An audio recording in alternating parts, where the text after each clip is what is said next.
자, 오른쪽 그림과 같이 산 입구와 쉼터, 약수터, 정상을 연결하는 등속로가 있는데, 그러니까 이런 거죠. 산 입구의 입구와 쉼터, 약수터, 그다음에 정상을 연결하는 각각 길들이 이렇게 놓여 있는데, 산 입구에 출발해서 정상으로 하는 경우의 수를 구하랍니다. 그러면 이제 여러 가지를 봐야 되겠죠. 이걸 그냥 알파벳 쓸게요. 얘를 A, 얘를 B, 얘를 C, 얘를 D라고 합시다. 결론은 우리 목적은 A에서 어쨌든 A에서 출발한 다음에 결국은 도착은 D에서 도착하도록 만들려고 하는 거죠. 근데 A에서 D로 직접 가는 길이 없어요. 거쳐가야 되지. 쉼터나 약수터를. 그럼 첫 번째는 A에서 B를 거쳐서 정상 가는 케이스도 있을 테고, 두 번째는 A에서 약수터를 간 다음에 정상 가는 케이스도 있을 거예요. 근데 우리가 이거 두 개만 있다고 생각하면 안 되는 게, 이 사람도 오늘 시간이 많아. 쉼터도 갔는데, 갑자기 목이 말라.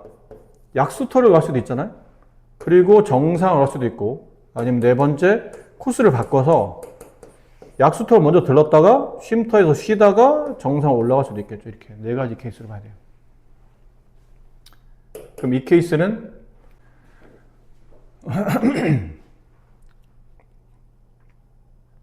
좀 조그맣게 얘기하면 괜찮은데 조금만 크게 얘기하면 좀 목소리 조그맣게 얘기할게요. 조그맣게 얘기해도 틀리겠죠. 괜찮겠죠. A에서 B로 가는 경우의 수가 지금 3가지죠. 그 다음에 B에서 D로 가는 경우는 2가지야. 그래서 6가지. A에서 C로 가는 경우 수는 2가지. 그 다음에 C에서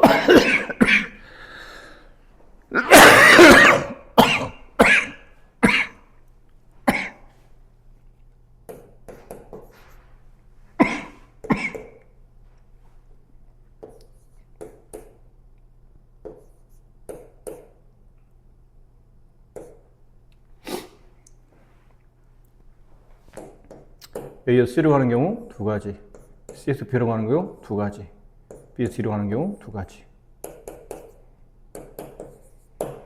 이걸 다 더한 거니까 22가지 이렇게 나오게 돼요. 자, 오른쪽 그림에 6개 영역을 서로 다른 색깔 5가지로 칠하려고 한대요. 영역은 6개인데 색깔은 5개밖에 없고, 이웃하는 영역은 중복하지 않게 다른 색깔을 칠하고, 자, 여기에 이제 핵심이 뭐냐면, 인접하지 않는 영역에 있는 땅들에 색깔을 칠할 때 걔네들끼리 같은 색깔이냐 다른 색깔이냐에 따라서 그 다음 색칠하려는 영역의 개수가 달라지기 때문에, 예를 들어 색깔이 빨간색, 파란색, 노란색, 초록색, 보라색 이렇게 있다고 칩시다. 예를 든 거예요.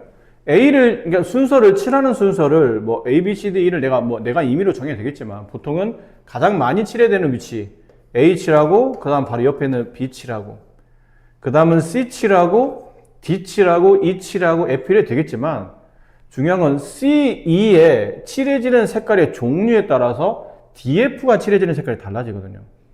그래서 C 칠하고 그냥 E를 칠한다, 알파벳 순이 아닌 E를 칠한다 보고, 그 다음 D를 칠하고 F를 칠한다 본다면, 만약 여기 빨간색을 썼어요. 여기 P에서 파란색을 썼어. 그다음 C를 칠할 때는 빨간색, 파란색만 피해주면 되니까 노란색을 칠했는데, 여기서 문제가 뭐냐면 E예요. E가 빨간색, 파란색을 피하면 되지. 근데 빨간색, 파란색에서 피해서 노초, 보 중에 하나를 선택해야 되는데, 초록색이나 보라색을 칠했을 때는 D에 칠해지는 색깔이 노란색 피해주고, 빨간색 피해주고, 초록색 피해줘야 되니까 5가지 중에 3가지를 피해주면 2가지가 남죠. 근데 E를 칠할 때 꼭 초록이나 보라를 선택하지 않고 노랑을 선택할 수 있잖아요. 그럼 얘 노랑을 선택하게 되면 D랑 인접하는 영역이 C, A인데, 빨간색, 노란색이니까 색깔 2개만 피해주면 되니까 또 이런 경우가 3가지가 돼요. 그래서 이 문제는 경우가 어디서부터 달라지냐면, C와 E가 같은 색깔이 칠해지냐 다른 색깔이 칠해지냐에 따라서 경우가 두 가지로 나눠지니까 여기서 두 가지로 경우를 나누어 칠하는 거예요. 그럼 A하고 칠하고 B를 칠하는데 그 다음 칠할 때 C와 E가 같은 색일 때와 C와 E가 이렇게 표시할게요. C와 E가 같은 색일 때와 C와 E가 다른 색일 때로 칠할 때 그 다음은 C 칠하고 E 칠하고 D 칠하고 F 칠하고 여기는 C 칠하고 E 칠하고 D 칠하고 F 칠하고 이렇게 이제 가보자는 얘기죠. 그럼 앞에까지는 변함이 없겠죠. A를 칠할 수 있는 경우는 5가지일 거예요. 5가지? 아이고. 5가지. B를 칠하는 경우는 4가지죠. 색깔을 칠하고 나면 헷갈리지 않기 위해서 예를 한번 들어볼게요.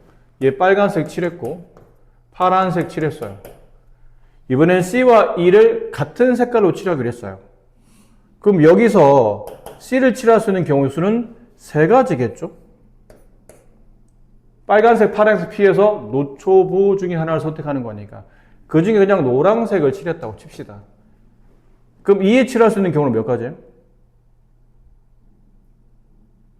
C와 E는 같은 색을 칠하기로 했잖아요. C에서 노란색을 선택했다면 E는 똑같이 노란색이니까 같은 색깔.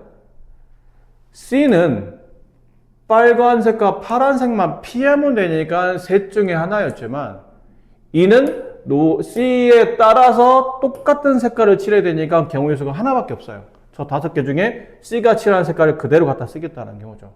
그럼 얘가 이제 노란색이 되고 그러면 D는 빨간색과 노란색만 피해주면 되기 때문에 파란색, 초록색, 보라색 중에 아무거나 하나 선택하면 돼요. 그럼 경우는 3가지가 되겠죠.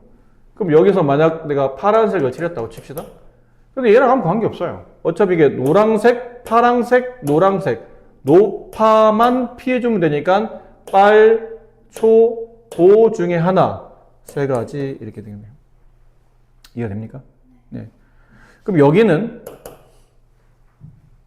이거는 공통이었고 여기는 C를 칠하는 경우 똑같이 3가지라고 칩시다. 노란색을 칠했다고 칠게요. 근데 이번에는 노란색과 다른 색을 칠하고 그랬죠. 그럼 빨간색도 안 되고 파란색도 안 되고 C에 노란색 칠했는데 나는 E에는 노란색이 아닌 다른 색을 칠하고 있기 때문에 나만 선택 경우가 2가지밖에 없어요. 초록색 아니면 보라색. 그럼 초록색을 칠했다고 칩시다. 경우를 계산하면 하나 예를 드는 게 이해하기 편하다고 했으니까. 그럼 노란색, 빨간색, 초록색, 노란색, 빨간색, 초록색을 피해주니까 D에 칠할 수 있는 경우는 파란색 아니면 보라색이에요. 2가지. 그럼 파란색 칠했다 칩시다. 얘랑 관계없이 어차피 똑같이 F도 노란색, 파란색, 초록색, 노란색, 파란색, 초록색 피해주면 남은 거는 이렇게 빨간색 아니면 보라색만 남죠. 다시 2가지. 근데 여기는 공통인데 얘네 둘은 물론 이렇게 계산할 때 위에 쭉 계산하고 더하기 아래 쭉 계산하면 되는데 어차피 여기는 공통이고 이것 또는 이것이니까 여기를 계산한 게 27, 여기를 계산한 게 83, 24. 따라 정답은 5 곱하기 4까지는 공통 경우고 곱하기 이걸 계산할 때는 이로 가는 경우 27가지 또는 아래로 가는 경우 24가지. 곱하면 얼마죠? 더하면 51, 51에 2를 곱하면 102, 그죠? 100에 10 곱하면 1020. 이렇게 경우의 수가 나오겠네요. 자, 5개의 문자 A, B, C, D, E를 일렬로 나열할 때 A, B 또는 B, C, D가 이웃하게 나열하는 경우의 수를 구합니다. 이게 또는이 문제예요. 또는. 근데 조금 배운 지 오래됐지만 우리가 공통수학 2 하면서 집합이란 거 배운 적 있죠?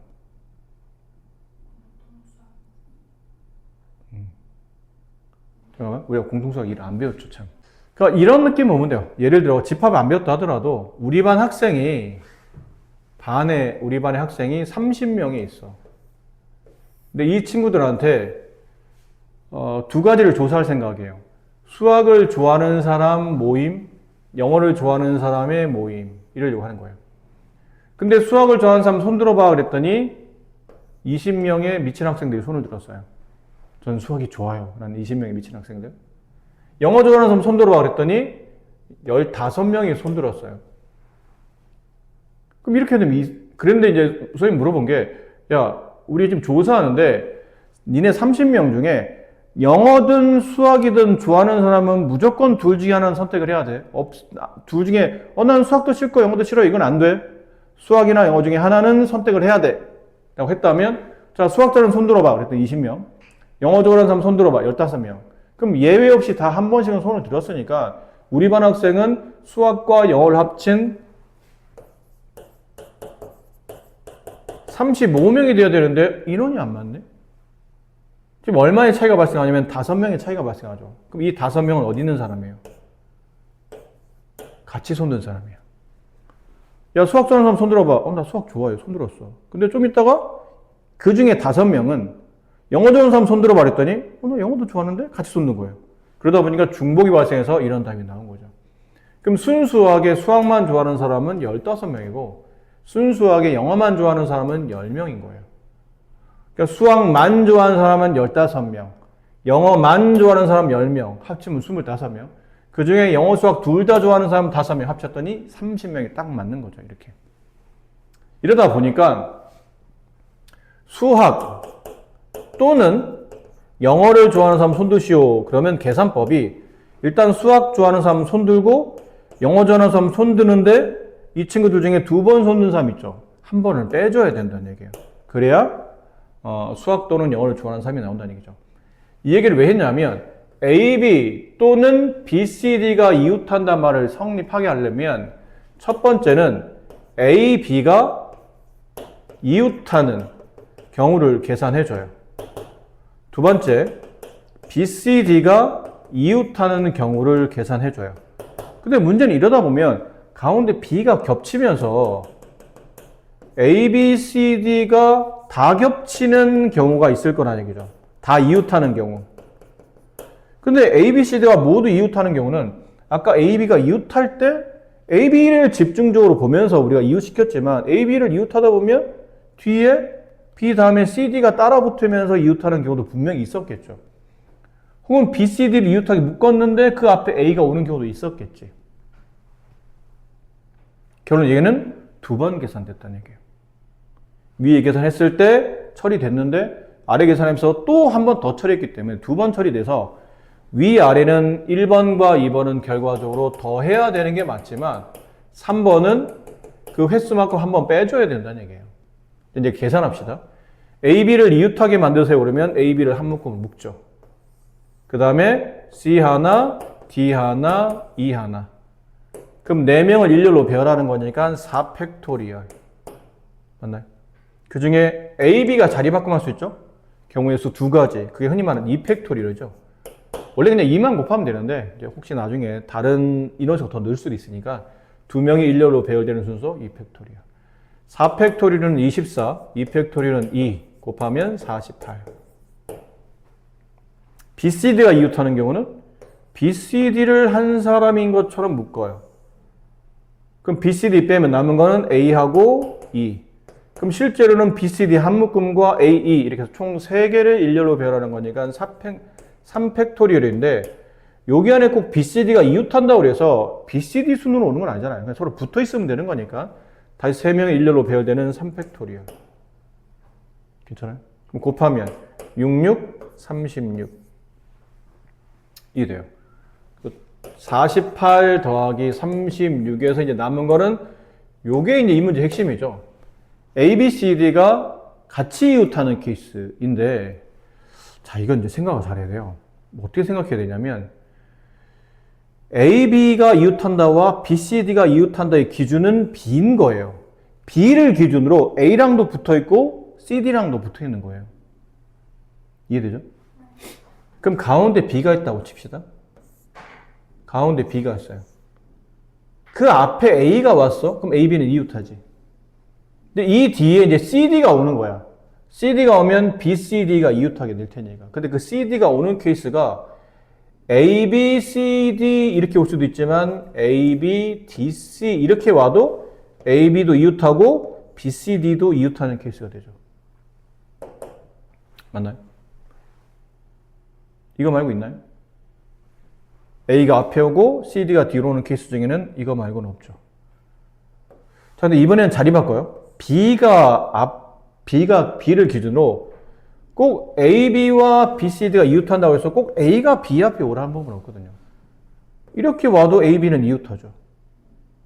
이번에는 누가 오는 거예요? CD가 여기 오면, CD가 여기 온다 쳐봐. 그럼 B와 CD는 이웃해요? 붙어 있지 않잖아요. 그럼 CD는 어디로 가야 되냐면 앞으로 가야 되는 거예요. 그럼 BA가 D로 오고 CD가 앞에 오는 케이스가 있을 텐데 꼭 CD 순으로 올 필요 없잖아요. DC로 오고 BA 이렇게 올 수도 있겠네요. 되니? 그럼 BCD를 이렇게 한 묶음으로 묶을 때 그러니까 ABCD를 한 묶음 묶는 케이스 일단 묶어 다 칩시다. 묶고 나서 ABCD를 한 묶음 묶으면 누가 남죠? 2만 남죠? 그럼 두 집단을 일렬로 배열하는 거니까 2팩토리얼인데 이 ABCD를 일렬로 배열하는 경우의 수는 몇 가지였죠? 4가지였던 거예요. 이렇게. 여기에 8을 빼야 돼요. 그럼 결론은 40에서 36을 더한 것 같으니까 76가지가 정답이 됩니다. 좀 헷갈려요, 이거 문제. 자, 6개의 수 0, 1, 2, 3, 4, 5, 7, 9를 모두 한 번씩 사용해서 6자리 자연수를 만들 때 88번째 오는 수를 구하라는 건데 큰 수로 계산하는 거 아닌가요? 88번째를 큰 수. 그럼 제일 큰 수는 누구예요? 맨 앞에 9가 오면서 배열되는 숫자들이 일단 큰 배열이죠. 근데 9가 오고 남은 숫자는 몇 가지예요? 5가지잖아요. 그럼 남은 숫자 하나, 둘, 셋, 넷, 5개를 9 빼고 이 5개를 일렬로 배열하다 보면 9로 시작하는 숫자의 개수가 나오겠죠. 그럼 5개를 일렬로 배열한다. 5팩토리얼인데 5팩토리얼은 120가지죠. 그럼 88을 넘잖아. 이 120가지 안에 어딘가에 88이 있는데 이걸 거꾸로 세기는 또 너무 많고 좀 더 조합을 그러면 이렇게 너무 뭉뚱그려서 가지 말고 좀 더 세밀하게 가야 된다는 얘기죠. 개수를 넘어갔으니까. 그럼 9 다음에 큰 수로 본다면 그 뒷자리는 7이 왔을 때겠죠. 9, 7이 왔을 때 9, 7이 왔을 때 그럼 뒤에 숫자는 몇 개 남냐면 4개 남아요. 그럼 9, 7 한 다음에 4개를 일렬로 배열하는 케이스는 4팩토리얼이니까 24겠죠. 그 다음은 9, 7 다음에 오는 숫자 중에 9, 5가 왔을 때 똑같이 나머지 4개 배열하면 똑같이 24가지. 그럼 9, 3이 왔을 때 다시 4가지. 4팩토리얼 24가지. 이렇게 합치면 몇 가지죠? 72가지죠. 그 다음은 9, 1로 오게 되면 또 4개 하게 되면 24가지. 여기도 24 하면 넘어가잖아, 다시. 그럼 다시 넘어가면 또 거꾸로 또 세야 되기 때문에 헷갈려요. 이때부터는 조금 더 세밀하게 가야 된다는 얘기예요. 여기까지는 72가지였고 9 다음에 3 다음에 있는 숫자는 1이겠죠. 1까지 잡아줘야 된다는 얘기예요. 그 다음에 큰 숫자는 그 다음 자리가 7로 오는 케이스. 그럼 숫자 몇 개 남냐면 0하고 3하고 5, 3개 남죠. 그 3개를 일렬로 배열한 케이스 3팩토리얼 6가지. 이게 2개 합치면 아직 88 안 되죠. 그럼 좀 더 갑시다. 5로 가는 케이스 9, 1, 5 그 다음에 3개 6가지. 그럼 여기 합치면 몇 가지면 몇 가지죠? 78가지. 이렇게 합치면 84. 그렇죠? 그럼 이제 또 다시 6개 합치면 또 넘어가지. 그 다음부터 세면 될 것 같은데? 9, 1, 5까지 했으니까 그 다음은 9, 1, 3으로 오겠죠? 3으로 오는 조합. 여기 9, 1, 3으로 오는 조합. 7 다음에 5 다음에 그 다음에 3 오는 조합. 그럼 이때부터 세요. 85번째는 9, 1, 3 남은 숫자는 뭐 남았죠? 7, 5, 0. 이게 제일 크죠. 7, 5, 0. 얘가 85번째. 9, 1, 3, 7, 0, 5. 얘가 86번째. 9, 1, 3, 이제 7로 다 했죠? 5가 되겠네요. 570. 얘가 87번째. 드디어 88번째 숫자는 얘네들이 앞뒤 자리 바꾼 9, 1, 3, 5, 0, 7. 이게 답이겠네요. 네, 2번이 정답입니다. 자, 1부터 20까지 짝수 중에서 서로 다른 두 수를 택할 때 택한 두 수의 합이 4의 배수가 되는 경우의 수를 계산하랍니다. 1부터 20까지 짝수예요. 다 쓰는 건 아니죠. 짝수만. 그럼 짝수면 2 있을 테고 4 있을 테고 6일 테고 8일 테고 10, 12, 14, 16, 18, 20 이렇게가 1부터 20까지 짝수예요. 근데 이 짝수 중에 서로 다른 두 개를 골라내요. 골라내서 그 서로 다른 두 개의 20 이하의 짝수를 더했더니 이게 4의 배수. 이런 꼴이 되어야 된다는 얘기죠. 근데 짜다 보니까 이거를 가만히 있어봐. 그러면 4의 배수가 되려면 뭐 예를 든다면 막 내가 머리를 따져볼 거 아닙니까? 혹시 2와 4를 더하면 6 아니네. 4의 배수가 2와 8을 더하면 아니고 2와 10이 안 되고 2와 16 안 되고 2와 25 다 안 되네. 생각을 해보는 거죠. 왜 다 안 되지?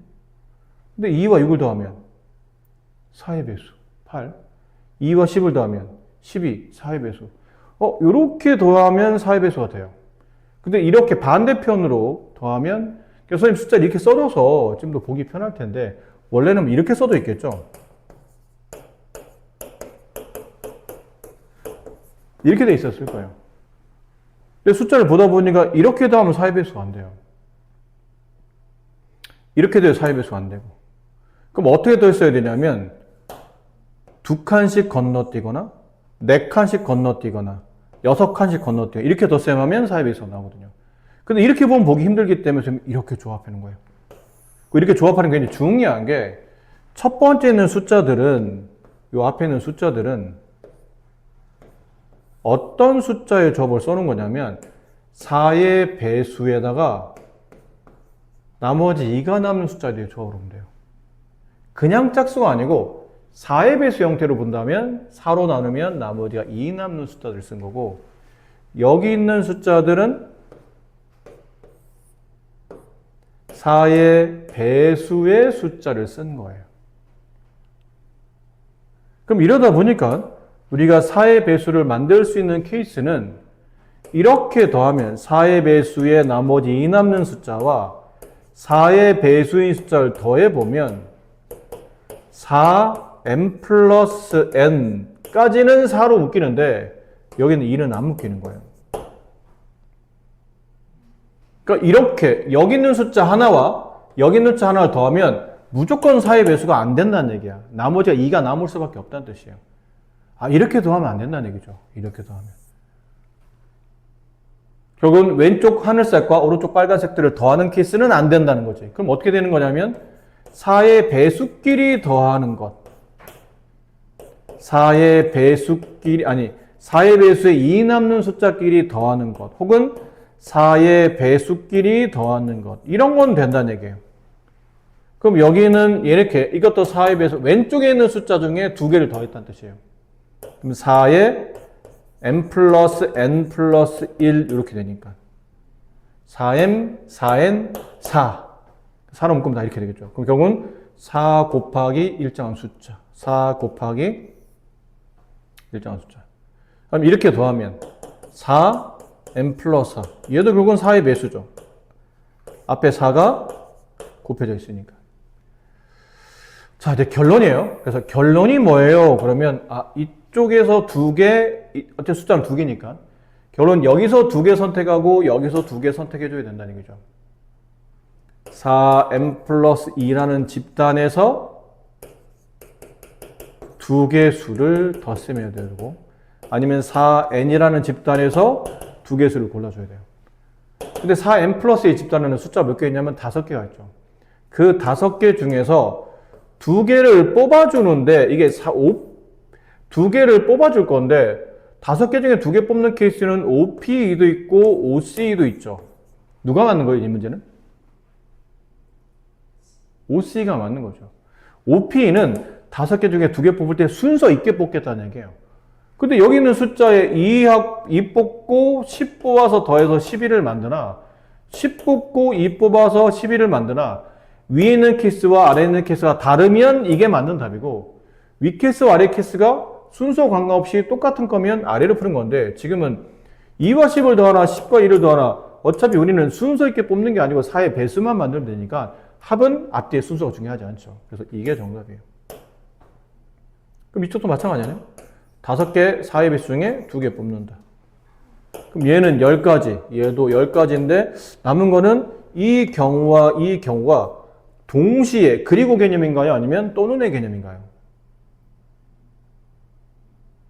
우리가 두 수를 더해 4의 배수가 만들 수 있는 케이스는 여기서 2개 뽑는 케이스, 여기서 2개 뽑는 케이스인데 두 사건이 동시에 발생하는 거예요? 아니면 또는이에요?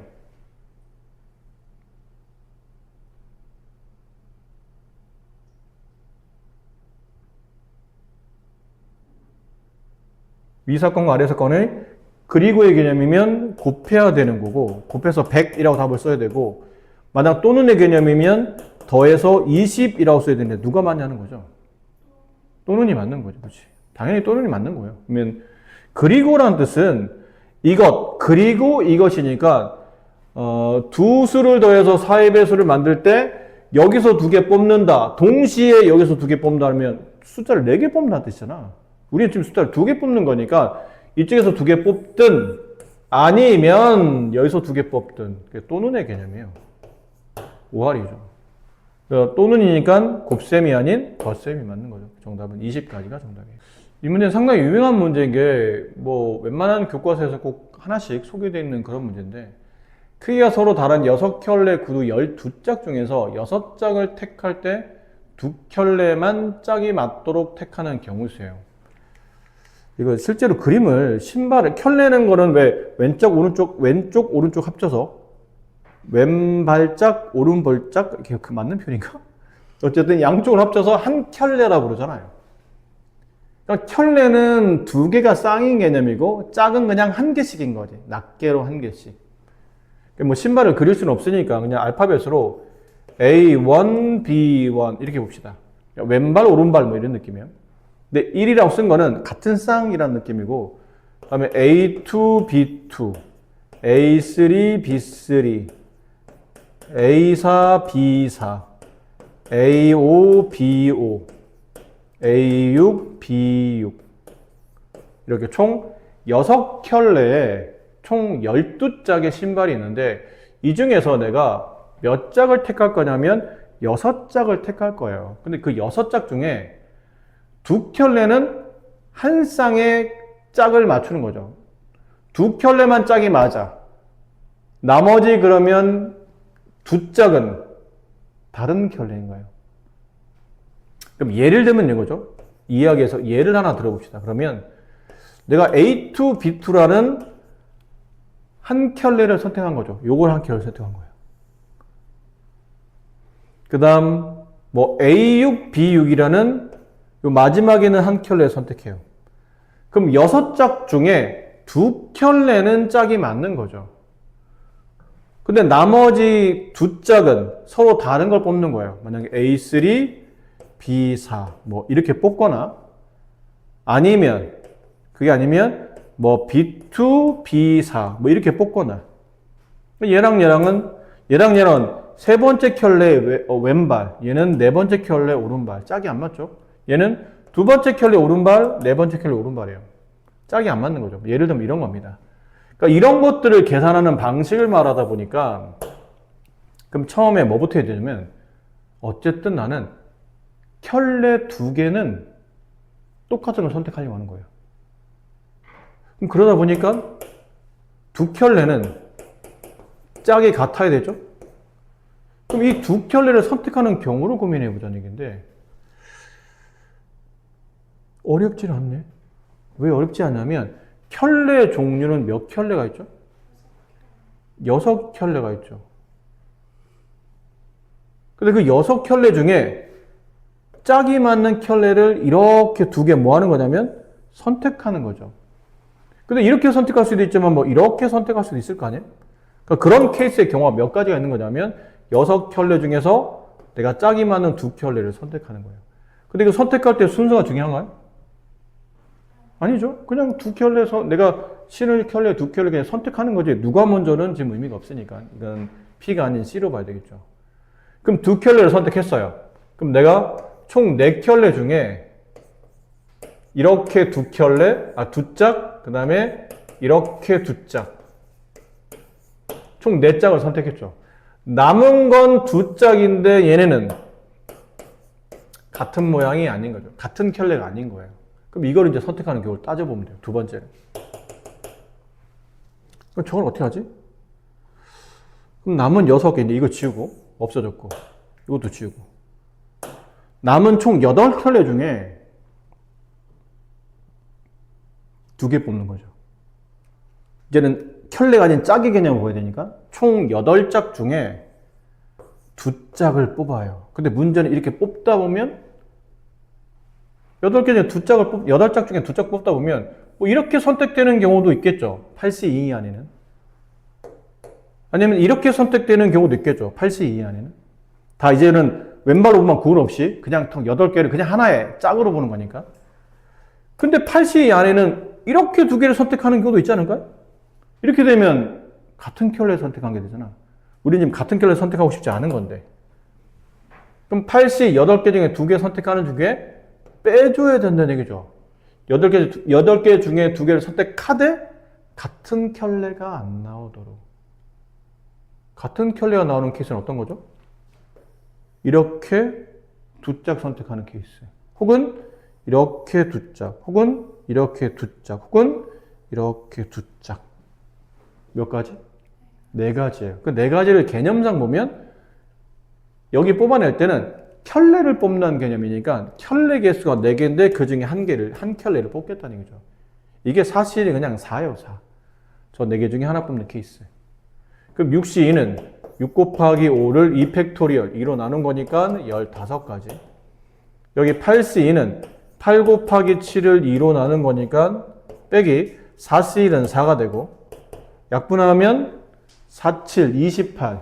28 마이너스 4, 24. 됐나요? 그럼 둘을 곱하면 240의 절반인 120을 더하면 360. 이렇게 경우수가 나타난다. 한 평면 위에 n 플러스 1개의 평행한 직선과 서로 만나는 n 플러스 4개의 평행한 직선이 있는데 이 평행한 직선으로 만들어지는 평행사면 개수가 126개일 때 n 값을 구하라는 건데 글씨가 너무 큰데?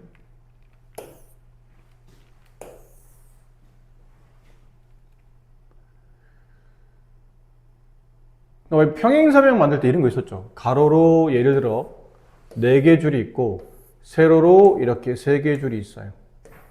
이 안에서 만들어지는 평행사면 개수 구하세요. 그러면 일단 가로줄 4개 중에서 2개를 뽑아줘야 되죠.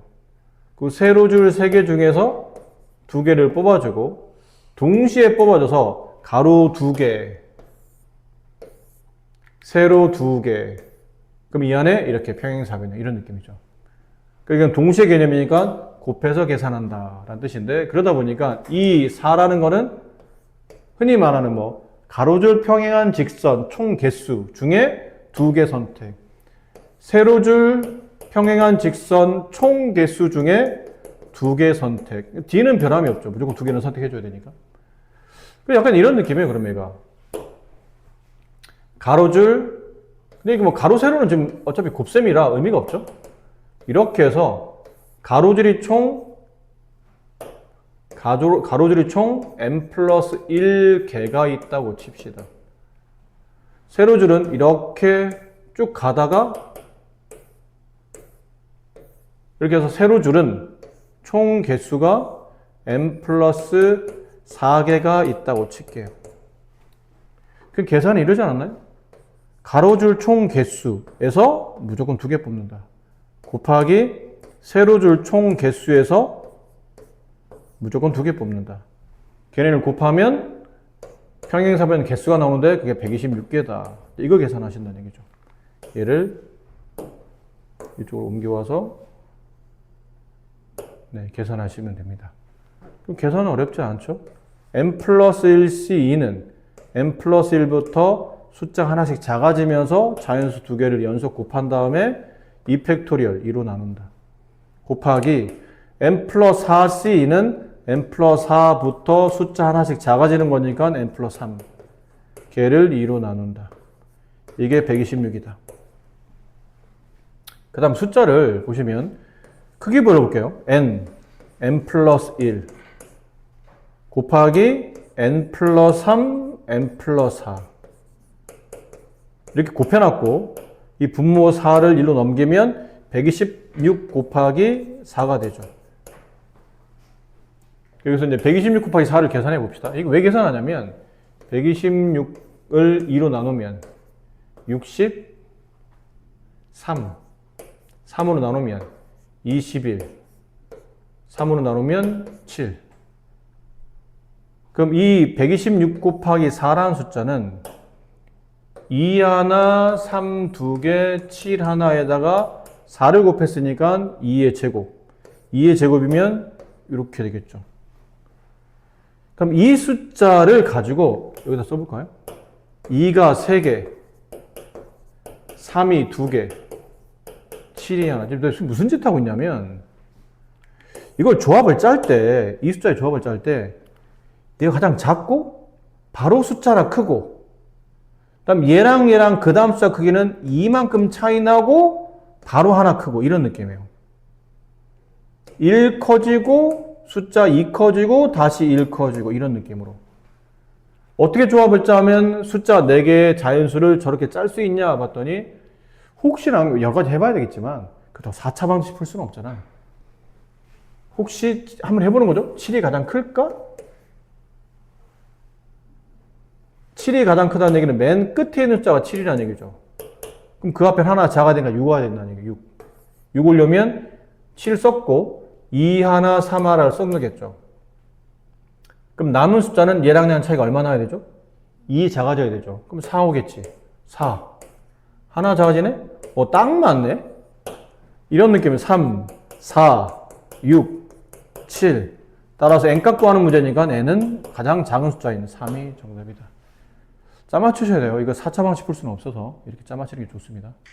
서로 다른 7개의 사탕을 3명한테 나누어 줄 때 각 학생이 적어도 1개의 사탕을 받도록 나누어 주는 경우의 수를 구하는 건데 이거는 분할 분배라는 개념이었죠.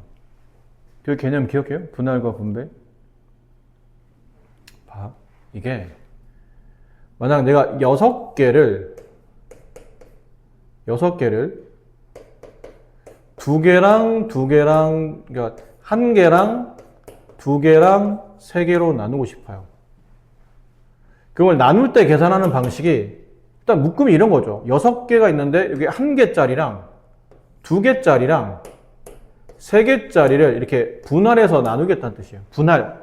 분할 말 그대로 분류한다는 뜻이고 분배는 나누어줘. 너 가져, 나 가져. 이렇게 분배 나눠주는 거죠. 근데 이렇게 쪼갤 때 이 처음에 있는 맨 앞에 있는 이 1개 있죠. 6개의 물건 중에 하나를 따로 모아주는 케이스니까 1개를 뽑아주는 케이스니까 6C1이에요. 6개 중 어쨌든 여기 올 거 하나를 뽑아줘야 되잖아. 그 다음에 곱하기 동시에 이제 몇 개 남냐면 물건은 5개 남죠. 5개 중에 여기 이제 2개 같이 묶을 거를 뽑아주는 거예요. 5C2 곱하기 이제 남은 거는 3개 남죠. 그래서 3개를 그냥 한꺼번에 다 묶는 거죠. 3C3 이렇게. 이게 계산이에요. 이게 분할한 거죠. 그런데 얘를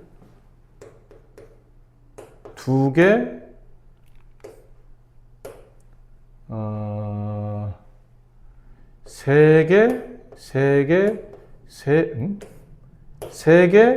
3개로 나눈다 칩시다. 그럼 이렇게 나누겠다는 뜻이죠. 하나, 둘, 세 개를 한 묶음으로, 나머지 하나, 둘, 세 개를 또 다른 묶음으로 이렇게 나누겠다는 뜻이에요.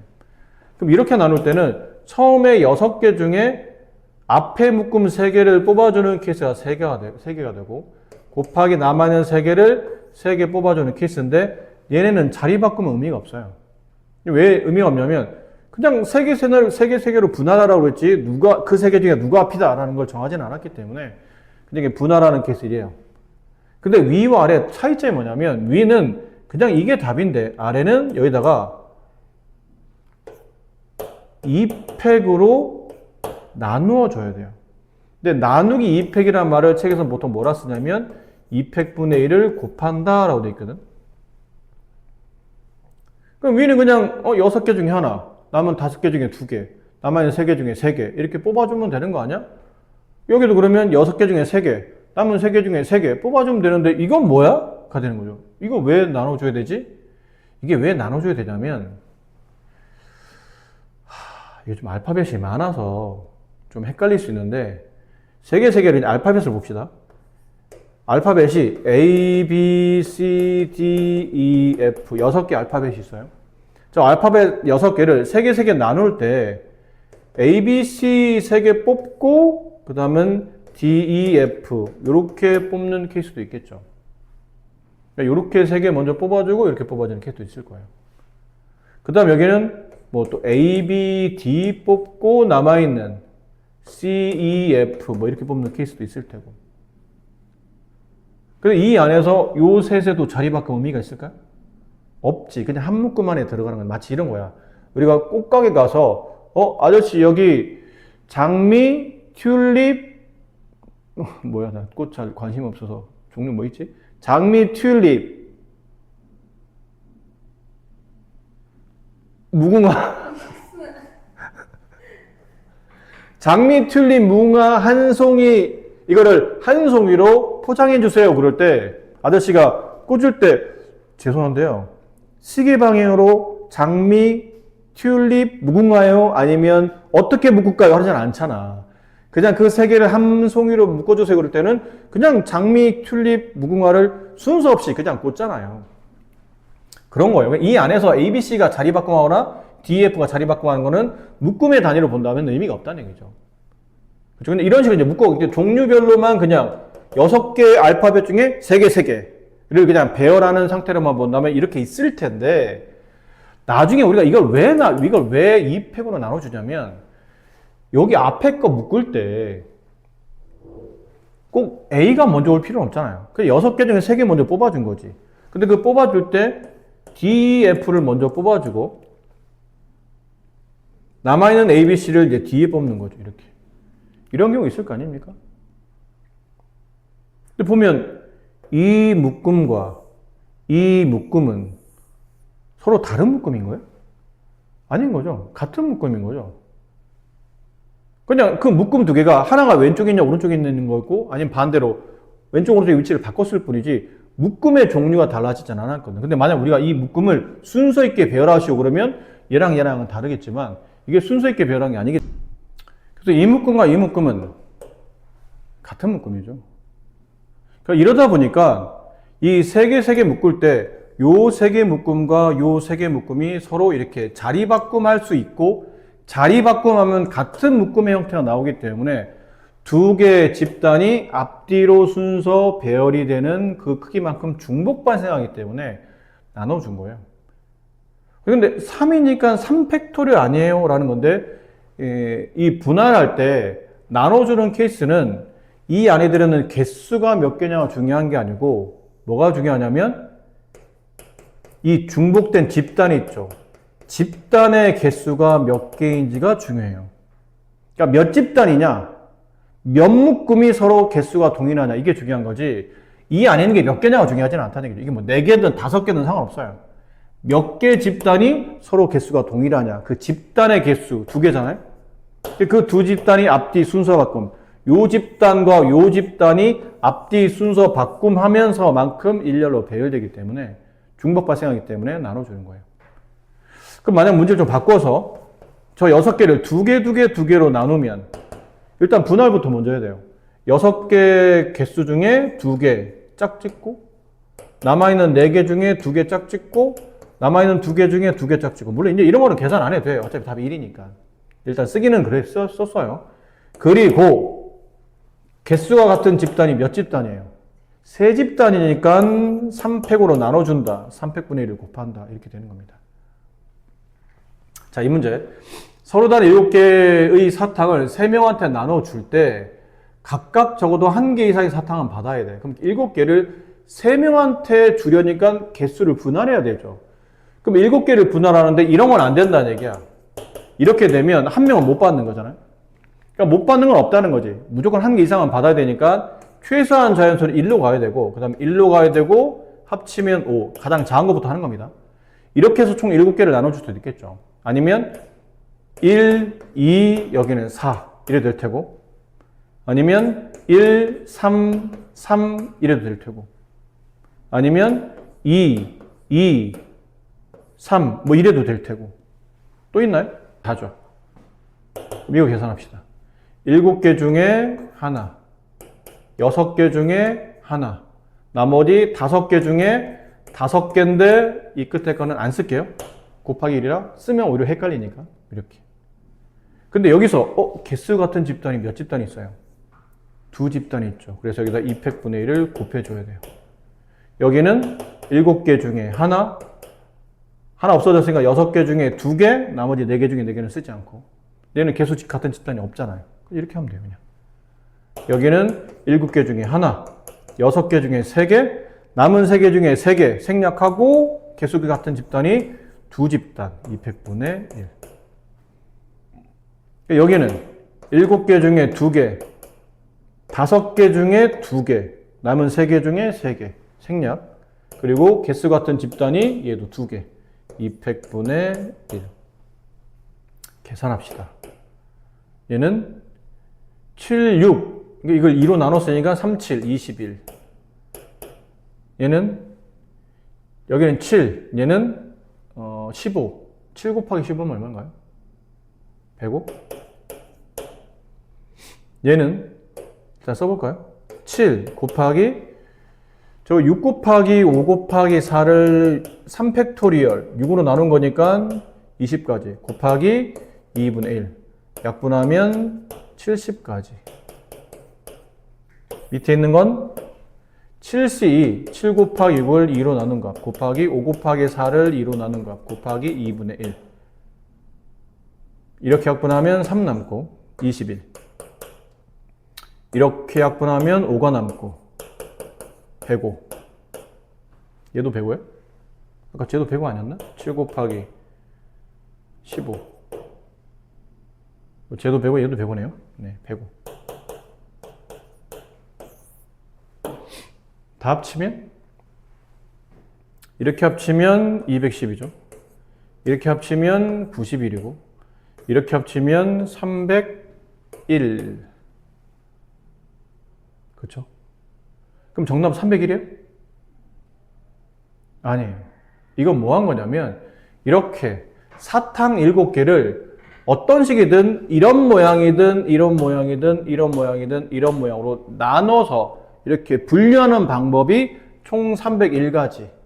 또 각자 동시에 일어날 수 없는 케이스니까 덧셈해서 301가지가 나온 거죠.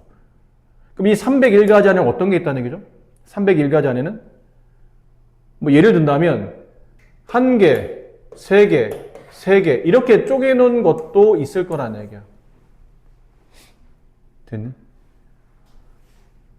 뭐 예를 들면 1번 사탕 2번, 3번, 4번 사탕, 5번, 6번, 7번 사탕 이렇게 301가지 안에는 1개, 3개, 3개 이렇게 나누는 것도 있을 거라는 얘기지.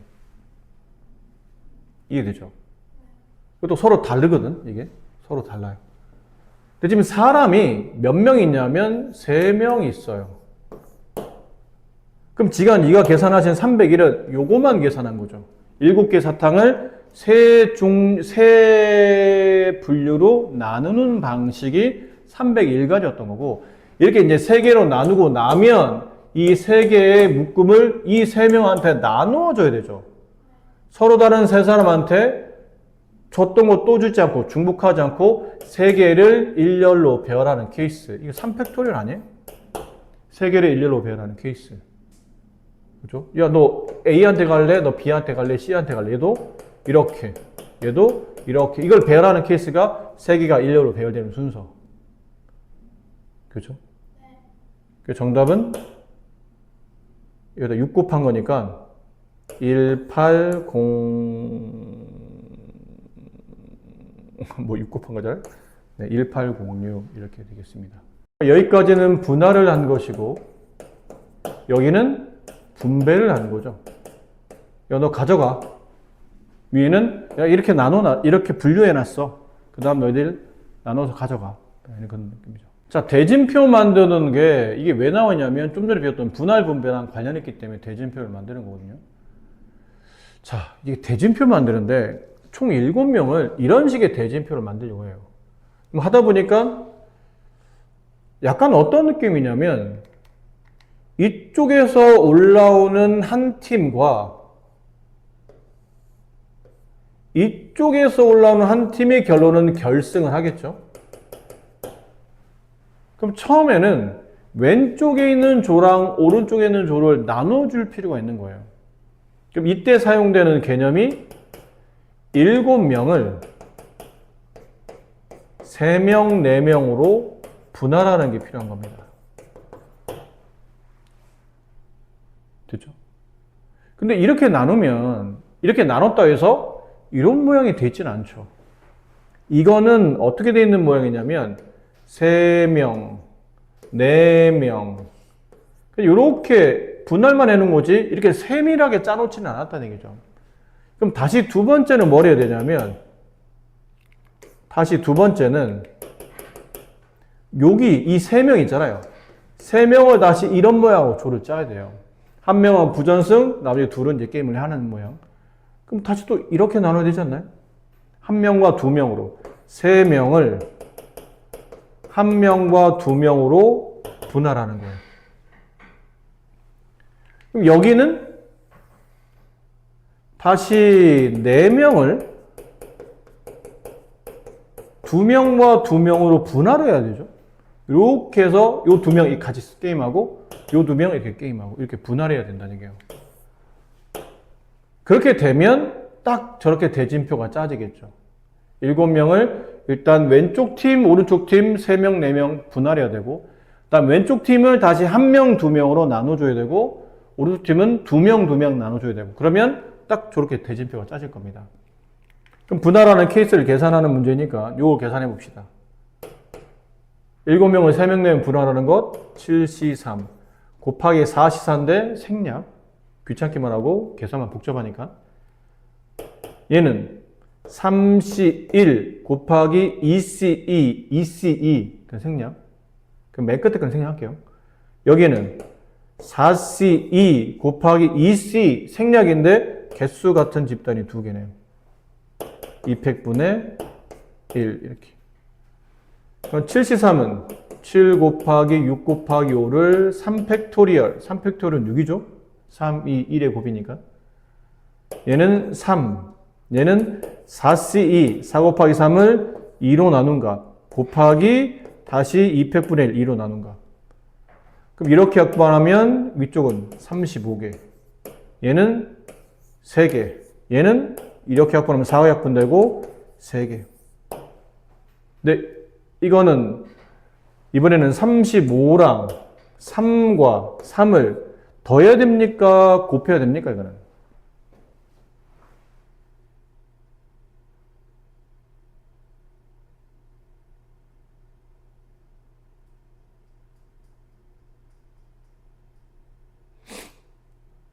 더하냐 곱하냐의 차이점은 곱하겠다는 얘기는 저 1번, 2번, 3번 사건을 동시에 발생시키겠다는 뜻이고 그렇지 않으면 텃셈하는 거죠.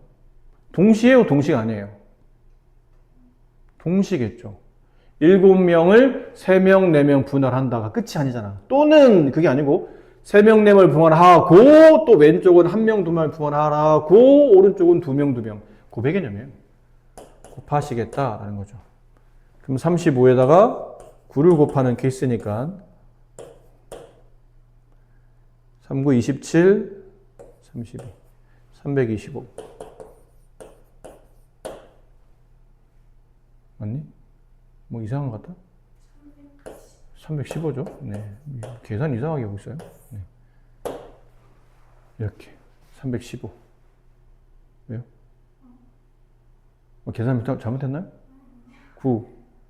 네, 이거 맞는 것 같아요. 네, 315. 근데 이 분할 분배 문제는 뭐 이렇게 계속 뭐 스스로 문제를 만들어도 괜찮아요. 문제 만들어서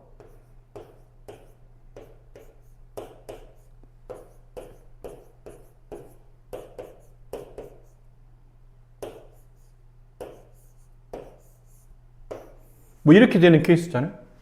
다음 케이스에 대한 분할 문제를 푸시오. 이렇게 대진표를 작성하시면 대진표는 분할의 문제예요. 분할. 어떻게 분할합니까? 일단 이렇게 나눠야 되겠죠. 큰 거부터 먼저. 큰 거. 9명 중에 왼쪽 4명 곱하기 남아있는 5명 중에 오른쪽 5명. 생략. 곱하기 그 다음에 이제 왼쪽 거. 남아있는 4명을 2명 2명. 처음에는 4명 5명. 그 다음은 2명 2명. 여기는 2명 2명 1명. 그럼 2명 2명이니까 4C2 곱하기 2C 생략 개수 같은 집단이 2개 200분의 1 곱하기 이제 오른쪽 거 2명 2명 1명 5명 중에 2명 남아있는 3명 중에 2명 1명 중에 1명은 생략 곱하기 개수 같은 집단이 2개 200분의 1 이러면 정답. 이걸 계산하면 정답. 이제 그렇다는 뜻이에요. 그러니까 몇 번 하다 보면 뭐 처음에는 많아 보이는데 별거 없다는 얘기죠. 제일 먼저 해야 될 거는 큰 마지막 결승 가기 위해서 큰 집단을 인원수를 크게 나눠주는 게 먼저. 그 다음은 그 밑을 이제 세분화해서 이렇게 나눠주는 거 나머지 이렇게 계산하시면 되는 겁니다.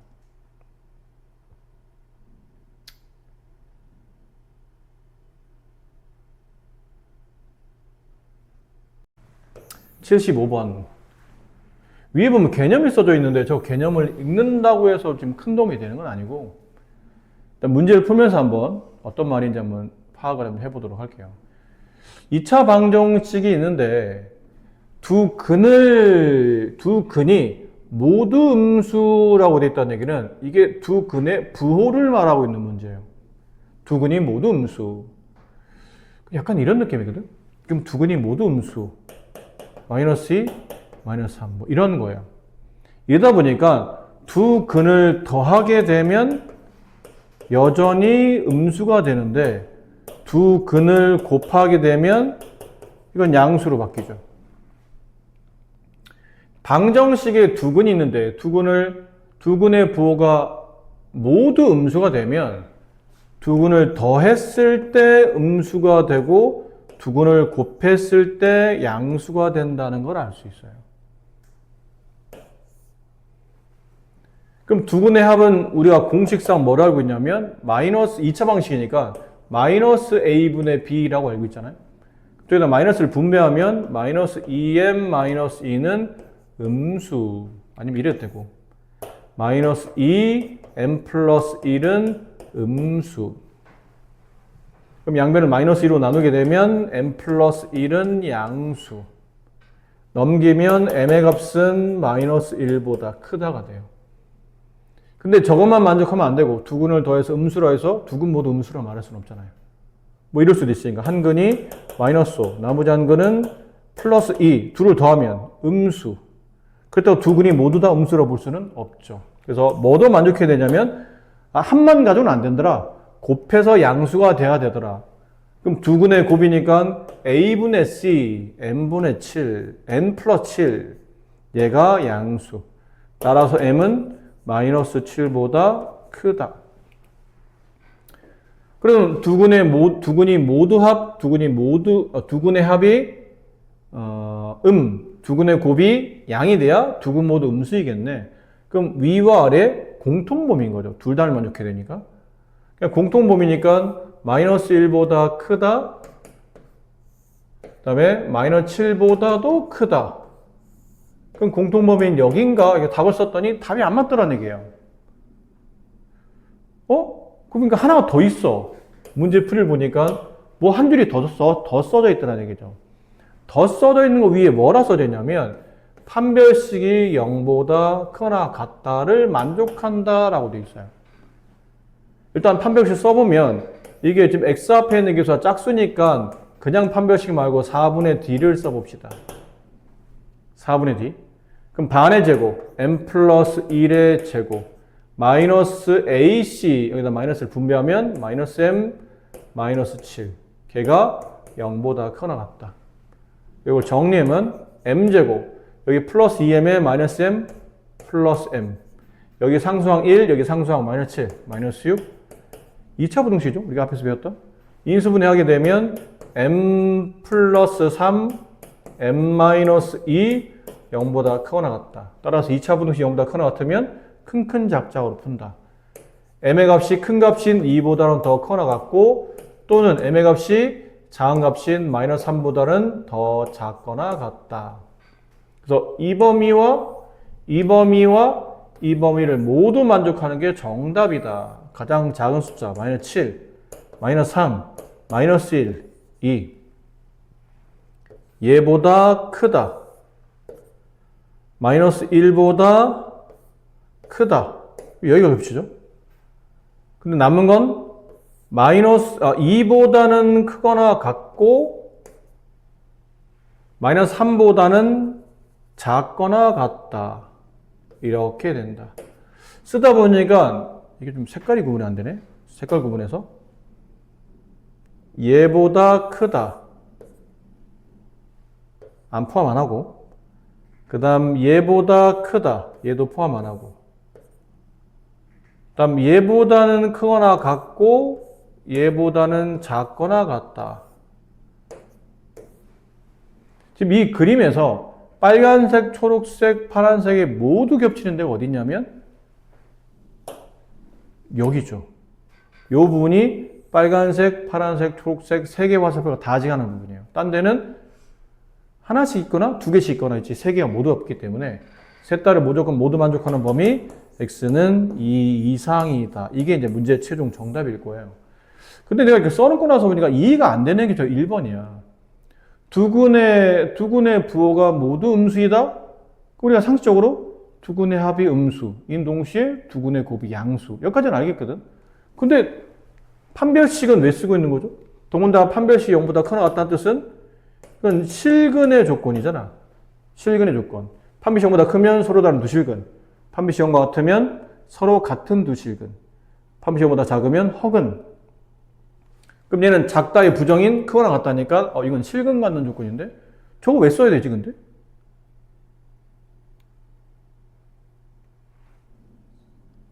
위에 보면 이 근이 실근입니다 라는 말이 없는데 사실 있는 거예요. 음수라고 했기 때문에.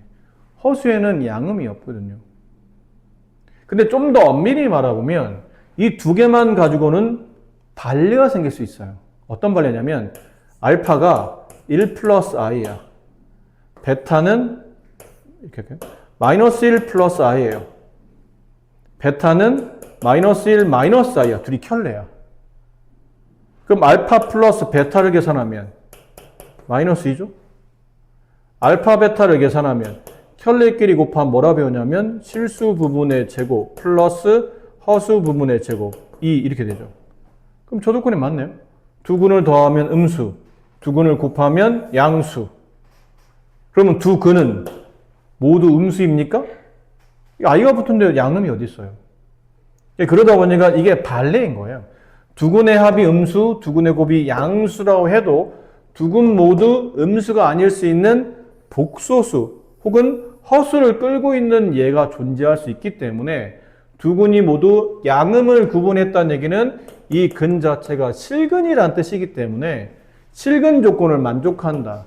근데 만약 이 두 근이 모두 서로 다른 두 음수, 그러면 이 등호는 빼야 되겠죠. 근데 지금은 이 두 근이 같다, 다르다 말이 없으니까 두 근이 같을 수도 있고, 같은 음수 두 개일 수도 있고, 다른 음수 두 개일 수도 있기 때문에, 그래서 두 근이 서로 다르거나 혹은 같을 수 있기 때문에 등호를 붙인 거예요. 만약에 서로 다른 두 음수, 그러면 그때는 등호를 빼고 판별식 0보다 크다만 계산해야 되겠죠. 아셨나요? 그래서 마지막에 실근을 붙인 이유는 이런 반례가 때문에 실근을 붙였다라고 보시면 됩니다. 이게 이제 이 문제, 이런 대표형에 대한 설명이고, 근데 이제 하다 보니까 76번은 비슷하죠? 두 근이 모두 양수기 때문에, 두 근 모두 양수가 되면 앞에 처음에 썼던 것처럼 일단 양음을 구분했다는 얘기는 7근이니까 7근 되는 조건. 근데 두 근이 서로 다르단 말이 없으므로 판별시 0보다 크거나 같다. 그 다음은 두 근의 합이 양수이다. 두 근의 곱이 양수이다. 요 세 개를 모두 만족하면 두 근이 모두 양수가 되는 조건이 된다. 근데 이런 거 17번 같은 거 있죠. 다음 2차 방정식의 두 근이 부가 서로 다르고 절대값이 같다라고 되어 있어요. 일단 이거 빼고 해봅시다. 이건 좀 이따가 다시 할게요. 절대가 같단 말이 없이 그냥 두 근의 부가 서로 다르다라고 되어 있으면 두 근의 부가 다르다고? 그럼 한 근은 양이고 한 근은 음이 되겠죠. 우리가 써야 될 게 첫 번째 판별식, 두 번째 두 근의 합.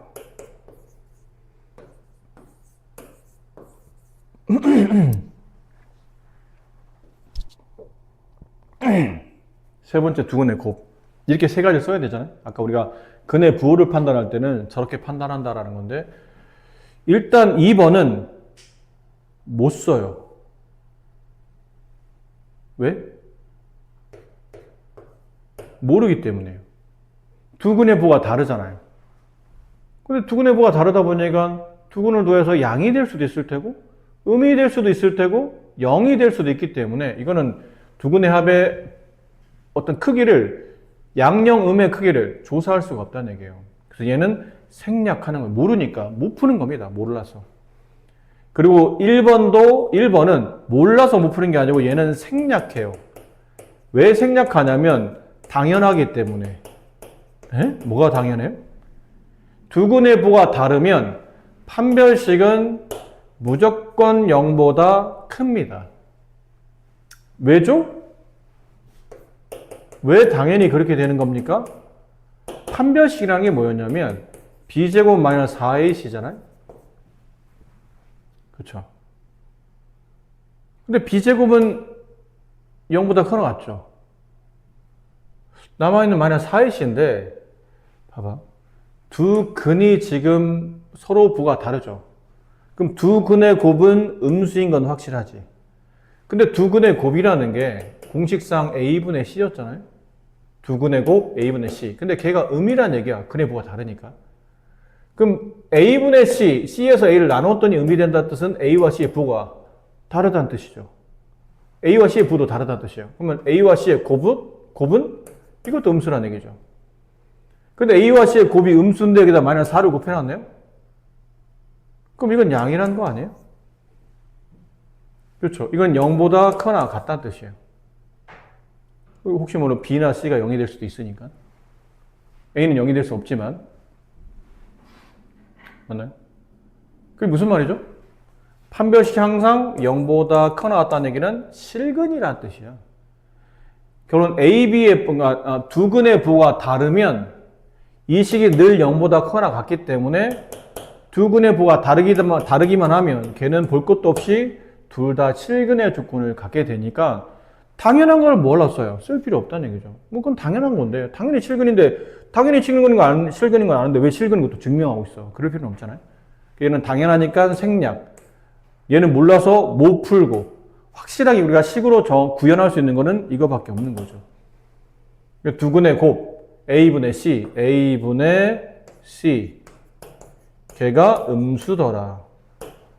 그죠? 그럼 분자가 음수가 돼야 되겠죠? 분모가 양이니까 이렇게 인수분해 m 플러스 2 m 마이너스 2 0보다 작다. 따라서 m은 마이너스 2보다는 크고 2보다 작다. 이렇게 돼요.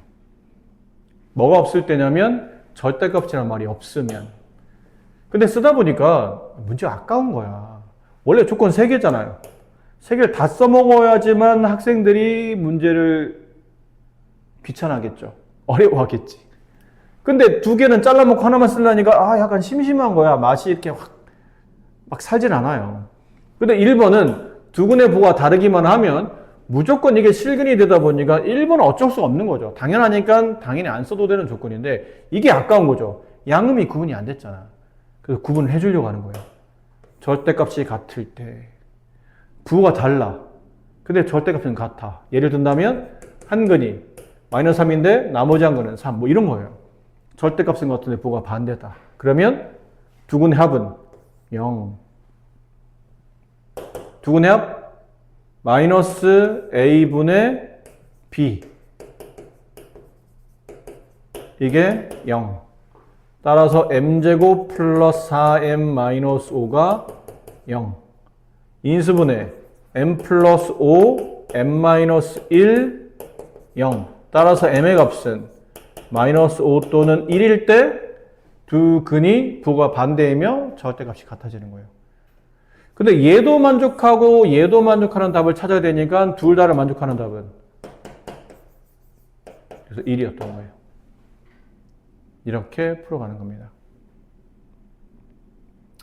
그래서 이거는 이제 문제마다 다르겠죠. 지금처럼 절대값은 같고 부호가 반대입니다. 그러면 이렇게 되는 거고, 만약에 두 근의 부호가 다른데 또 문제가 바뀔 수도 있어요. 이렇게 안 나오고 음근의 절대값이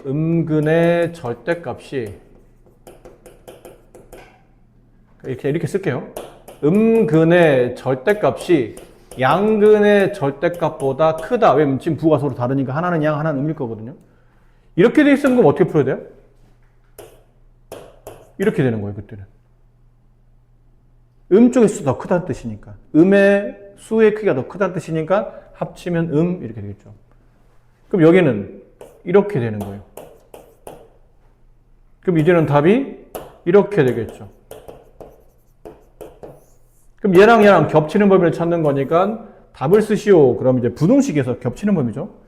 마이너스 5에서 1까지. 마이너스 5에서 1까지. 그 다음에 마이너스 2에서 2까지. 여기가 겹치네.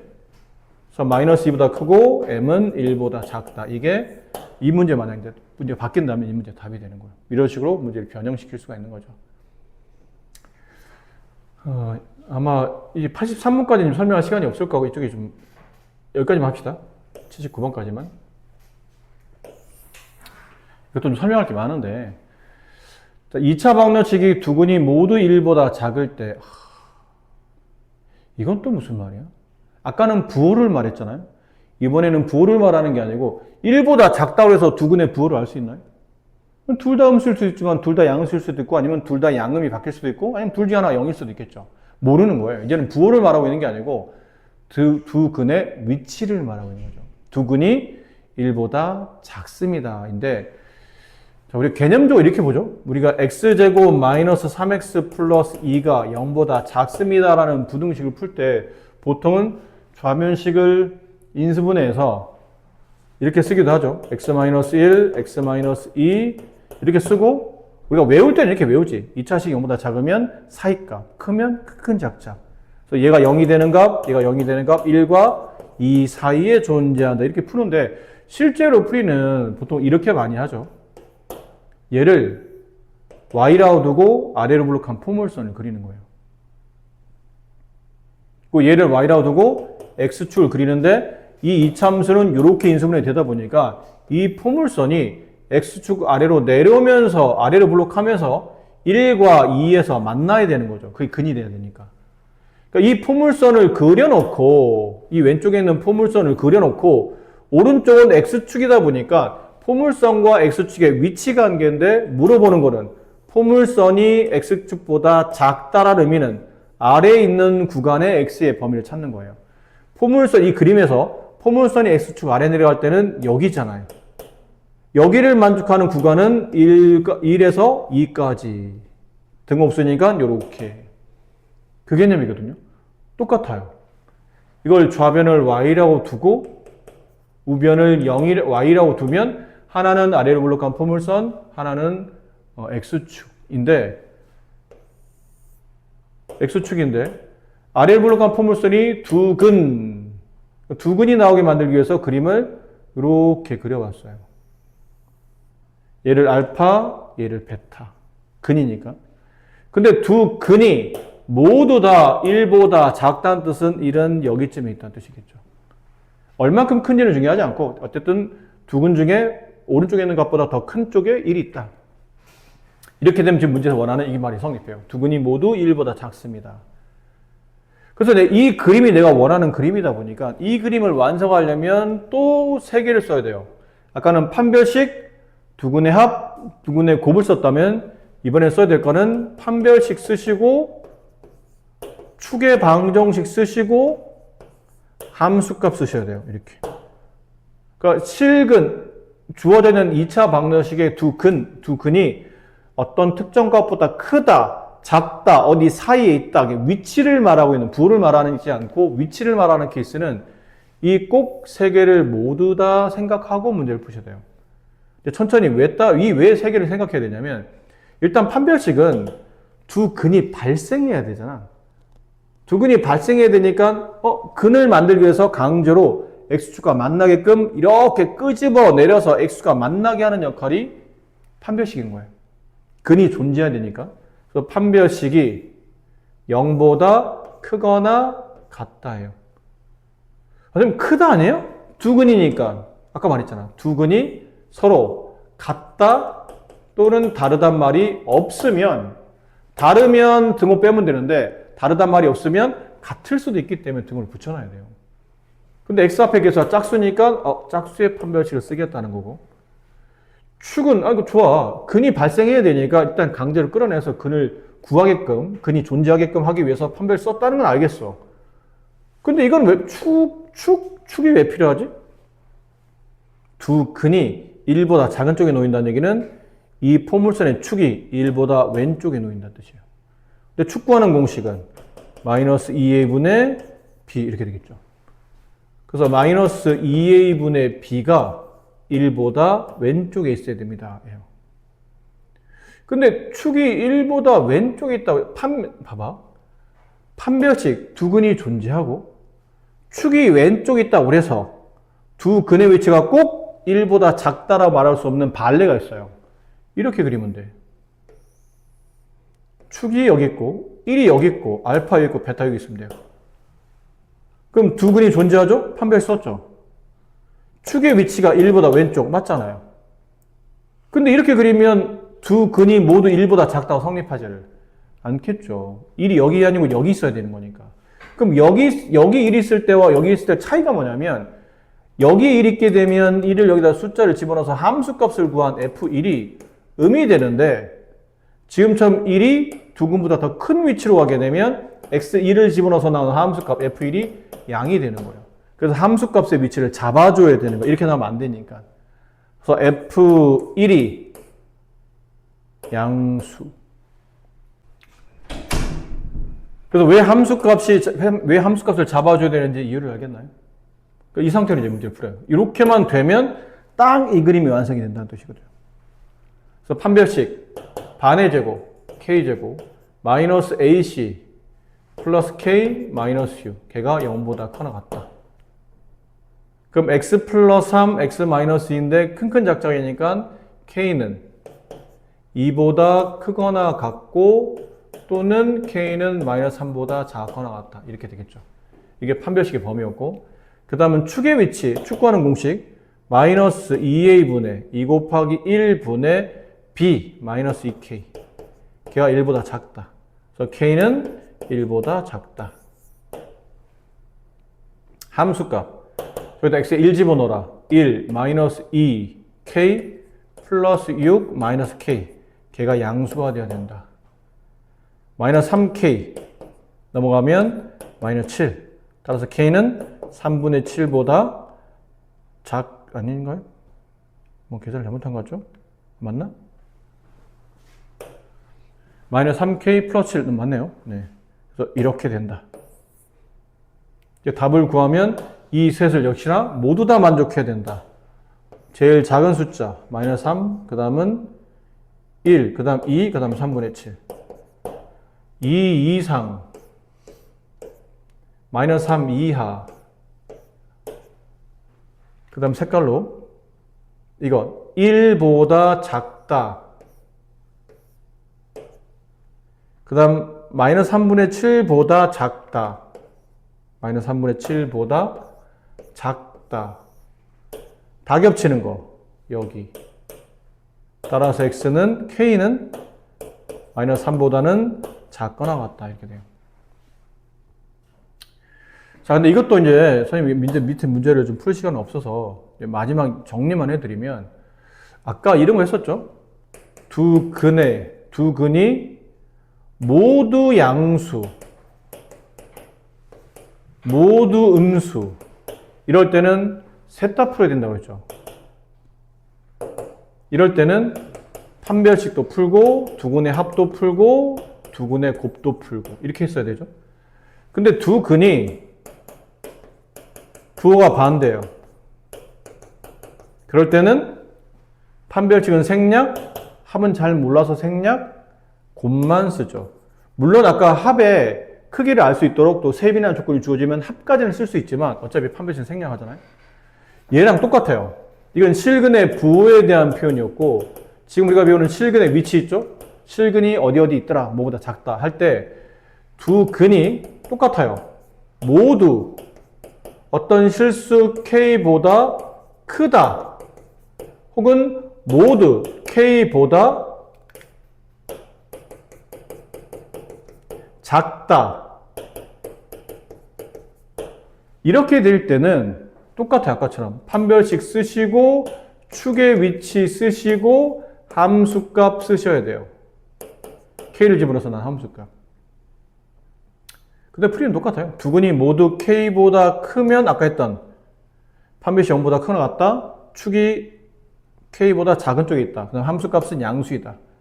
근데 만약 두 근이 모두 K보다 작으면 그렇고 K보다 크면 그때는 아까 얘랑 판별식과 함수값은 똑같이 판별 성립하고 둘 다 함수값은 이리 가나 저리 가나 양수인데 축의 위치만 살짝 좀 다르죠. 아까는 축보다 K가 더 크지만 얘는 축보다 K가 더 작은 쪽에 있는 거니까 이 부등호 방향만 살짝 바꿔주면 돼요. 하지만 흐름은 이걸 쫓아간다는 얘기죠. 근데 얘도 또 다른 반례가, 그러니까 좀 예외사항이 있는데 두 근 사이에 K가 존재하는 케이스예요. 그러니까 두 근 사이에 어떤 상수가 끼어 있는 거야. 그러면 판별식 안 쓰고요. 축 안 쓰고요. 함수값만 써요. 그 함수값은 더군다나 뭐냐면 음수. 자, 이건 왜 그러냐면 두 근이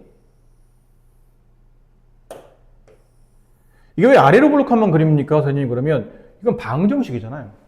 2차 합의 계수가 음이었다 하더라도 그 음은 양변으로 나눠주면 2차 계수가 양이 되기 때문에 2차 계수가 양이 되면 당연히 아래로 블록한 포물선이 그려지죠. 그래서 아래로 블록한 것만 그리고 설명하는 거예요. 근데 두 근 알파와 베타 사이에 알고 보니 K가 이 두 근보다 모두 크거나 모두 작거나 이렇게 양쪽으로 뻗쳐 있는 게 아니고 이 사이에 어딘가에 K가 있는 거예요. 그러면 판별식은 왜 생략하냐면 생각해봐. 두 근 사이에 어떤 숫자, 이거 실수잖아요. 두 근 사이에 실수가 존재하려면 두 근도 실수여야 돼요. 당연히 근이 실수인 거니까 이거는 생략하겠다는 얘기죠. 당연히 두 실수는 아니 실수와 실수 사이에 실수가 끼고 있는 거잖아. 허수 사이에 실수가 끼지는 않잖아요. 그러니까 당연한 두 실수기 때문에 당연히 두 근 사이에 실수가 끼려면 강제로 두 근이 X 밑으로 내려와 있어야 되는 거죠. 이렇게 그림을 그릴 수밖에 없으니까 두 근 사이에 K가 끼게 되려면 당연히 두 근이 X 밑으로 내려와 포물선이 두 근과 만나야 되면서 X 밑으로 내려올 수밖에 없어서 이건 당연히 판별식 성립할 수밖에 없어 생략하는 거고. 근데 축의 위치는? 축의 위치는 왜 생략하냐면 이 축이 가운데 있잖아. 포물선 축이. 근데 알파, 베타 사이에 K가 있다고 그랬지 K가 여긴지 아니면 축 위에 K가 있는지는 모른다는 얘기죠. 그러니까 축보다 K가 큰지 작은지 같은지를 모르겠다는 얘기예요. 그냥 사이에 끼어있다고만 했지 어딘지 정확히 말해주진 않았기 때문에. 그래서 얘는 몰라서 생략하고. 그래서 할 수 있는 거는 K가 여기 있든 어쨌든 K를 집어넣어서 난 함수값 FK는 어느 쪽에 있든 간에 두 근 사이 끼기만 하면 FK는 무조건 X축 밑에 있는 값이라 이거는 확실하게 정리할 수 있다는 얘기죠. 이해돼요? 그래서 얘는 생략, 이거. 언제? 두 근 사이에 어떤 상수가 낀다 라는 말이 나오면 그때는 앞에 있는 얘네 둘은 생략하고 함수값만 계산하면 되겠구나. 근데 만약 두 근 사이에 어떤 상수가 끼는 조건이 아니면 아까 말한 판, 축, 함 이걸 다 계산한다. 판, 축, 함 다 계산하셔야 된다. 근데 이걸 왜 우리가 보통 교과에서 잘 설명을 안 했, 어떤 교재는 없냐면 이게 교육 과정상 어떤 교과서에서 이걸 심도 있게 다루는, 심도까지는 아니지만 소개하는 교과서가 있는 반면에 어떤 교과서는 이 내용 자체를 소개를 안 하는 것도 있어요. 그러면 없는 경우도 있으니까 안 해도 되는 거 아닐까요? 근데 문제는 이게 고2가 되면 또 나와요. 또 다른 고2 교과에 다른 문제 풀다 보면 또 이게 나와. 그래서 작년에 우리 교과서에서는 없었는데 오늘 또 다루고 있거든. 그러다 보니까 좀 문제가 되기도 해서 미리 배워둬서 나쁠 건 없어요.